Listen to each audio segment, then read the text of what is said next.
સુરેન્દ્રનગરના પ્રજ્ઞશ્રી મુક્તાબેન ડગલીને 26મી જાન્યુઆરીમાં ધ્વજવંદનમાં ઉપસ્થિત થવા આમંત્રણ.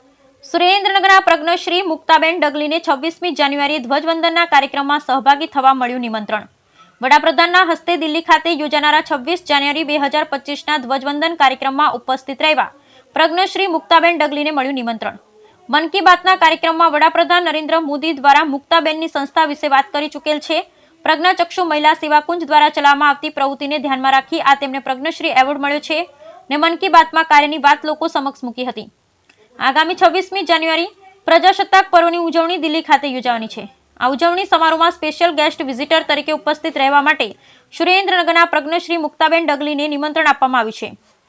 પ્રજ્ઞશ્રી મુક્તાબેન ડગલી દિવ્યાંગ ભાઈઓ બહેનો માટે સેવાકીય કાર્ય કરી રહ્યા છે. પ્રજ્ઞાચક્ષુ મહિલા સેવાકુંજ સંસ્થા દ્વારા દિવ્યાંગ ભાઈઓ બહેનો આર્થિક રીતે આગળ આવે, સમાજની અંદર તેઓ લોકોની સાથે રહી શકે તે માટે વિવિધ કાર્ય કરવામાં આવી રહ્યા છે, જેને ધ્યાનમાં લઈ વડાપ્રધાન નરેન્દ્ર મોદી દ્વારા તેઓને પ્રજ્ઞશ્રી એવોર્ડ આપવામાં આવેલ. સાથે વડાપ્રધાનના મન કી બાત કાર્યક્રમમાં આ સંસ્થા વિશેના કાર્યોનો ઉલ્લેખ પણ કર્યો હતો. હાલ પ્રજાસત્તાક પર્વની ઉજવણીમાં નિમંત્રણ મળતા પ્રજ્ઞશ્રી મુક્તાબેન વડાપ્રધાન અને કેન્દ્ર સરકારનો આભાર વ્યક્ત કર્યો હતો. બ્યુરો રિપોર્ટ મહેશભાઈ ઉતેરિયા. આપને 26મી જાન્યુઆરીએ દિલ્હીમાં આમંત્રણ આપવામાં આવ્યું છે, શું કહેશો તેને લઈને? હા, બસ મારું નામ મુક્તા છે.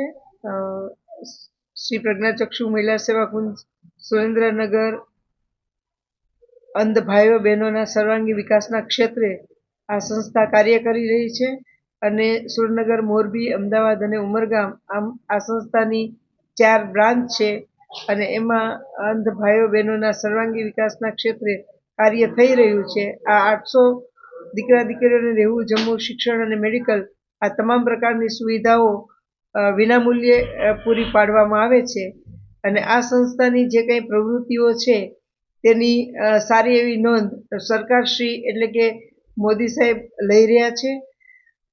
અગાઉ મોદી સાહેબે જે મન કી બાતના 100 એપિસોડ પૂરા કર્યા એની અંદર 2 વખત મારું તથા સંસ્થાની પ્રવૃત્તિનો ઉલ્લેખ સારી રીતે કરવામાં આવ્યો અને આજે 26 જાન્યુઆરીના કાર્યક્રમમાં વીવીઆઈપી ગેસ્ટ તરીકે મન કી બાતમાં જેનો ઉલ્લેખ થયો છે એવા વ્યક્તિઓને બોલાવવામાં આવ્યા છે. પૈકી મને પણ બોલાવવામાં આવી છે. તો એ બાતનો મને ખૂબ જ ગર્વ છે અને હું મોદી સાહેબનો તથા ભારત સરકારની ઋણી છું.